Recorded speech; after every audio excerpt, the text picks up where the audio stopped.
ये स्टूडेंट्स, हम अपनी इस वीडियो में एक कर्व ट्रेस करेंगे। आपके पास इक्वेशन गिवन है y square into a square plus x square is equal to x square into a square minus x square, और x square into x square plus y square is equal to a square into x square minus y square. ठीक है, हमारे पास ये equation given है, हमने इसको trace करना है।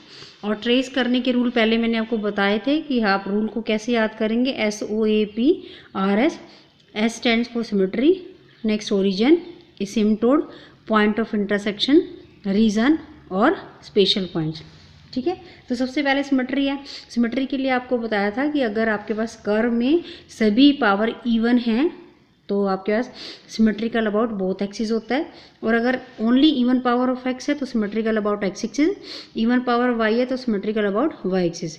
तो आपके पास यहाँ पर देखिए एक्स और वाई दोनों की इवन पावर है, तो curve is symmetrical about both X and Y axes. Next है ओरिजिन। आपके पास देखिए यहाँ पर कोई भी कांस्टेंट टर्म कंटेन नहीं है, अकेली कांस्टेंट टर्म कंटेन नहीं है। ठीक है, और दूसरा आप इसमें ये भी कह सकते हैं अगर आप एक्स और वाई को 0 पुट करें तो आपकी इक्वेशन सेटिस्फाई हो रही है। ठीक है, तो since the equation contains no constant term so the curve passes through the origin. अब आपने क्या करना है, क्योंकि कर्व ओरिजिन में से पास कर रही है तो आपने ओरिजिन के पास आपने टेंजेंट्स निकालने हैं। तो टेंजेंट फाइंड आउट करने के लिए आप क्या करते हैं, लोएस्ट डिग्री टर्म को 0 रखते हैं। तो लोएस्ट डिग्री टर्म आपके पास क्या आ गई यहाँ से, a square into x square minus y square is equal to 0। So आपके पास आया x is equal to plus minus y. So ये आपके पास x is equal to y है और ये x is equal to minus y है। So these are two tangents at the origin. ये टेंजेंट्स आपके पास कैसे आए हैं, ये दोनों टेंजेंट्स आपके पास रियल और डिस्टिंक्ट आए हैं। और अगर आपके पास जो टेंजेंट्स है रियल और डिस्टिंक्ट आते हैं तो आपके पास शेप क्या बनती है, नोड बनती है। नोड का means note, like a note. तो आपके पास ये या फिर ये इस तरह की कोई शेप बनेगी। ठीक है, अब आपने क्या करना है, एसिम्पटोड फाइंड आउट करना है। एसिम्पटोड सबसे पहले आप कौन से एसिम्पटोड फाइंड आउट करते हैं, rectangular, that is asymptote parallel to x axis और पैरेलल टू वाई एक्सिस। ठीक है, तो asymptote parallel to x axis find out करने के लिए आप coefficient of highest power of x देखते हैं। यहाँ पर जो coefficient of highest power of x क्या है, वो क्या है, 1 है, that is a constant. and if the coefficient of highest power of x or y is a constant, so there will be no asymptote parallel to the x axis। ठीक है, तो यहाँ पर क्या आपके पास coefficient of highest power of x क्या है, कांस्टेंट है। So there is no asymptote parallel to x axis. Similarly आप क्या देखेंगे, asymptote parallel to y axis. The coefficient of highest power of y आपके पास क्या आ रहा है, यहाँ से a square plus x square आ रहा है। So a square plus x square is equal to 0। यहाँ से आपके पास एक्स की वैल्यू क्या आ रही है, इमेजिनरी आ रही है। So there is no asymptote parallel to y axis. So we have no asymptote parallel to x axis और पैरेलल टू वाई एक्सिस। तो हमारे पास कोई भी रेक्टेंगुलर एसिम्पटोट नहीं है। अब आप कौन सा फाइंड आउट करते हैं, ओब्लिक एसिम्पटोट फाइंड आउट करते हैं। और ओब्लिक एसिम्पटोट फाइंड आउट करने के लिए आप एक्स को 1 वाई को m पुट करते हैं हाईएस्ट डिग्री टर्म में। ठीक है, तो आपके पास आ गया 5 4m is equal to 1 plus m square. और यहाँ से जो m की वैल्यू आ रही है वो क्या आ रही है, आपके पास इमेजिनरी आ रही है।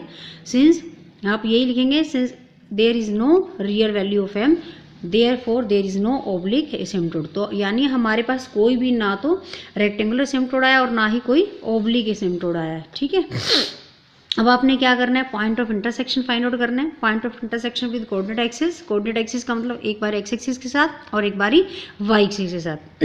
एक्स एक्सिस के साथ फाइंड आउट करने के लिए आप वाई को 0 पुट करेंगे तो आपके पास एक्स की वैल्यू आई है एक्स 0 ए और माइनस ए। सो आपके पास पॉइंट बन गए 0 0 ए 0 और माइनस ए 0। तो आपने ये पॉइंट दिखा दिया, ये आपके पास 0 0 आ गया। ये वाला point x is equal to a हो गया, ये पॉइंट आपके पास कितना हो गया, x is equal to minus a हो गया। ठीक है, अब आपने ओरिजिन वाला पॉइंट तो ऑलरेडी डिस्कस कर चुके हैं कि यहाँ पर आपने टेंजेंट्स फाइंड आउट कर लिए थे। अब आपने क्या करना है, ओरिजिन को शिफ्ट करना है एट पॉइंट A0 और माइनस A0। क्योंकि कर्व सिमेट्रिकल है तो आप इसीलिए एक ही पॉइंट को डिस्कस कर लें, दूसरे पॉइंट के लिए सेम प्रोसेस चलेगा। तो आपने शिफ्टिंग द ओरिजिन किया by substituting small x is equal to capital X plus a and small y is equal to capital Y plus 0। ये आपने गिवन इक्वेशन में पुट करा तो आपके पास आ गया y square into a square plus x plus a का whole square is equal to x plus a का whole square, a square minus x plus a का होल स्क्वायर। ठीक है, आपने यहाँ पर आइडेंटिटी लगाई, सॉल्व किया तो आपके पास आ गया y square into x square plus 2ax plus में 2a square is equal to minus x into x plus 2a into x square plus 2ax plus में ए स्क्वायर आ गया। ठीक है, फिर से यहाँ पर आप क्या करेंगे, न्यू ओरिजिन जो आपका क्या है ए 0 है, उस पर टेंजेंट फाइंड आउट करने के लिए आप लोएस्ट डी टर्म को 0 रखेंगे। लोएस्ट क्या आएगी, अगर आप ध्यान से देखें इस कांस्टेंट और इस कांस्टेंट को अगर आप -x से मल्टीप्लाई करते हैं, लोएस्ट टर्म आपके पास यही आएगी। तो लोएस्ट टर्म को आपने 0 पुट किया तो x = 0 आ गया, और कैपिटल X की वैल्यू आपके पास क्या आएगी, यहाँ से capital X = small x minus में a आएगी। सो x = a आपके पास क्या आ गया, this is tangent at the new origin. So आपके पास ये आ गया, this is tangent at the new origin. Symmetrical होने की वजह से यहाँ पर आ गया tangent at a point x = -a। तो आपके पास यहाँ से कहाँ तक बन गया, ये आपके दो टेंजेंट आ गए थे ओरिजिन पर, और ये दो टेंजेंट्स आ गए आपके पास किसके पास, at point x = a and x = -a। ठीक है, तो अब आपने ये देखना है कि जो आपकी कर्व है, नोड बनी है, वो आपके पास किन दो पॉइंट्स के बीच में लाई कर रही है। ठीक है, अब आपने ये स्पेशल पॉइंट डिस्कस करने हैं या रीज़न करेंगे। सबसे पहले रीज़न का मतलब कि आपकी कर्व किन पॉइंट्स के बीच में लाई कर रही है, तो आपने ये रीज़न फाइंड आउट करना है। तो सबसे पहले गिवन कर्व में से आपने y की वैल्यू फाइंड आउट कर ली। पहले y² = x² × a² - x² - x² + x² लिखा। तो y = +- x √a² - x² - a² + x² किया। तो आप यहाँ से देखेंगे जब आपके पास x² की वैल्यू a² से लेस है तभी आपके पास y की वैल्यू रियल आएगी। सो y is real for x² < a², और x की वैल्यू आ गई -a और a के बीच में। That is whole of the curve lies between the line x = -a and x = a। तो आपने ये जो ड्रॉ किया था ये वाला टेंजेंट दिस वन, तो इसका मतलब है कि आपकी कर्व जो सारी है इस रीजन में और इस रीजन में लाई कर रही है ड्यू टू सिमेट्री। ठीक है, उसके बाद आपने स्पेशल पॉइंट निकालना है। स्पेशल पॉइंट के लिए आप क्या करते हैं, पहले फर्स्ट डेरिवेटिव फाइंड आउट करेंगे। तो फर्स्ट डेरिवेटिव जब आपने फाइंड आउट किया तो आपके पास वैल्यू कितनी आ गई, यहाँ से देखिए सॉल्व करके, -2x × x⁴ प्लस में 2a² x² माइनस में a⁴ अपॉन में a² + x² का होल स्क्वायर। ठीक है, तो अब आपने क्या करना है, यहाँ से वो पॉइंट फाइंड आउट करने हैं where the tangent is parallel to x axis, and to find the points where the tangent is parallel to x axis we put dy/dx = 0। यानी फर्स्ट डेरिवेटिव को आप 0 पुट करेंगे। जब आप फर्स्ट डेरिवेटिव को 0 put करेंगे तो आपके पास आएगा -2x × x⁴ plus 2a² x² minus a⁴ = 0। यहाँ से आपके पास स्मॉल x की वैल्यू 0 आएगी, और इसके साथ साथ ये क्या आएगा, x⁴ plus 2a² x² minus में a⁴ = 0। ठीक है, तो ये आपके पास बाय क्वाड्रेटिक इक्वेशन है। आपने लोअर क्लासेस में रूल पढ़ रखा है -b + -√b² - 4ac/2a। तो यहाँ से आप जब इस रूल को लगाएंगे तो आपके पास x² की वैल्यू आ जाएगी, x² = -2a² प्लस -√2a² का होल स्क्वायर -4 × में -a⁴।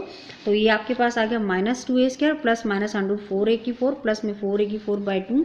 सो ये आ गया -2a² प्लस -2√2a²/2। 2 आपका सभी से कैंसिलेशन के बाद वैल्यू बची -1 प्लस -√2a²। आप ये देखिए हमारे पास ये किसकी वैल्यू है, x² की वैल्यू है। ठीक है, अब आप यहाँ से क्या करेंगे, इमेजिनरी वैल्यू को एलिमिनेट करने के लिए यहाँ पर नेगेटिव साइन को आप रिजेक्ट कर देंगे। तो आपके पास वैल्यू आ जाएगी x² = -1 प्लस √2a²। ठीक है, स्केयर हटाया तो x = plus minus whole under root -1 plus √2a, इसको सोल्व करा तो प्लस माइनस 0.6435a आ गया। तो ये आपके पास x की वैल्यू आ गई। ठीक है, at the point x = this one the tangent at the curve is parallel to x axis, यानी इस पॉइंट पर आपका जो टेंजेंट है पैरेलल टू x एक्सिस है। तो अगर आप यहाँ पर ड्रॉ करें, ये आपका 0 पॉइंट था, ये आपका a था, ये 0.64 आ गया। तो अगर जो भी आपकी नोड बनी है, यहाँ पर ये नोड बन रही है, तो इस पॉइंट पर जो आएगा टेंजेंट इज पैरेलल टू, ये आ गया आपका tangent is parallel to x axis. ठीक है, उसके बाद आपने क्या किया, यहाँ पर आप देख रहे हैं कि dy/dx की वैल्यू आपकी क्या थी, नेगेटिव थी। आप यहाँ से देखें dy/dx कितना आ रहा था, -2x × x⁴ plus 2a² x² minus a⁴। यहाँ से आप देख रहे हैं कि डेरिवेटिव जो है आपका, फर्स्ट डेरिवेटिव जो है आपका नेगेटिव आ रहा है। और हमारे पास रूल के अकॉर्डिंग अगर फर्स्ट डेरिवेटिव आपका नेगेटिव आता है तो कर्व डिक्रीजिंग होती है उस पॉइंट पर। आपका पॉइंट कौन सा था, x इजिकल टू 0.6435 ए। तो यानी इस पॉइंट से आगे आपकी कर्व क्या होगी, डिक्रीजिंग होगी, और आप x is equal to a put कर देते हैं तो y की वैल्यू क्या आ जाती है, 0 आती है। तो दैट मीन्स हमारी जो होल कर्व है वो किसके बीच में लाई कर रही है, 0 और a के बीच में। और ये पॉइंट जो है ये क्या दिखा रहा है कि यहाँ से कर्व डिक्रीज जा रही है, और आपको पता है कि हमारी जो कर्व है वो शेप क्या दे रही है, नोड की दे रही है।